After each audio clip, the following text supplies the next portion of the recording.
Hello, and welcome to TechWatch, the EdTech video news program produced by eSchool News. I'm Laura Devaney.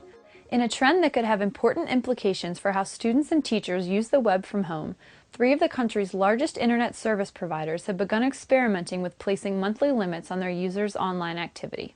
Time Warner Cable began an internet metering trial in one Texas city in May, asking customers to choose a monthly plan and pay surcharges when they exceed their bandwidth limit. That same week, Comcast said it would expand on a strategy it uses to manage internet traffic on its networks by slowing down the connections of the heaviest users at peak times. And last month, AT&T said that it too was thinking of charging customers based on their internet usage. The idea behind these efforts is that people who use the internet more heavily should pay more, just like they do for water, electricity, or even cell phone minutes. But at a time when online video and gaming are becoming incredibly popular, industry watchers say these experiments could have huge repercussions for users of the web. At a technology conference in late May, Microsoft revealed that its next version of Windows will incorporate a multi-touch user interface that will allow users to control applications with several fingers or other input devices at the same time. Microsoft Vice President Julie Larson-Green said the interface will allow users to perform tasks much more quickly than with a mouse. She also showed how users will be able to rotate images by pinching and rotating them, much like with Microsoft's Surface computer or Apple's iPhone. Microsoft said its new technology will work with existing touchscreens, which is good news for manufacturers. Last month, HP launched a new generation of touchscreen computers designed to bring the technology to a wider market.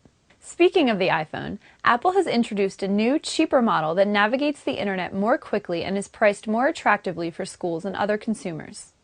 Apple Chief Executive Steve Jobs said the new iPhone 3G, to be available in the United States through AT&T beginning July 11th, will sell for $199 for the 8GB model and $299 for a 16GB model. He said the biggest barrier to people buying the phone until now has been its price.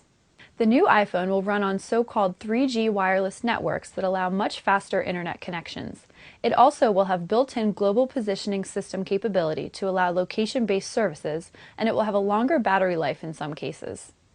For its annual back-to-school promotion this year, Apple is offering a free 8GB iPod Touch to students who purchase a qualifying Macintosh computer, a value of $299, the company said. America's first female Supreme Court justice is working on a computer video game project to teach students how the nation's legal system works. Sandra Day O'Connor, who served as a Supreme Court justice from 1981 until her retirement in 2006, said she got involved with the project, called Our Courts, out of concern over public ignorance about the judiciary system.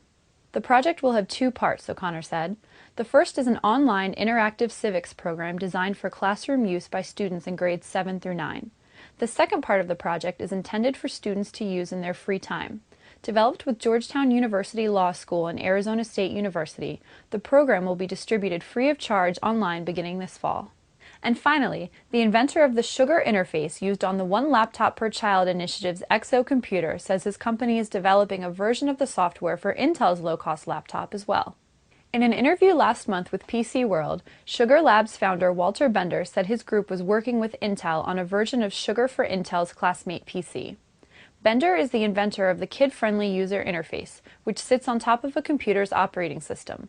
His company, Sugar Labs, was spun off from the nonprofit One Laptop Per Child initiative in May.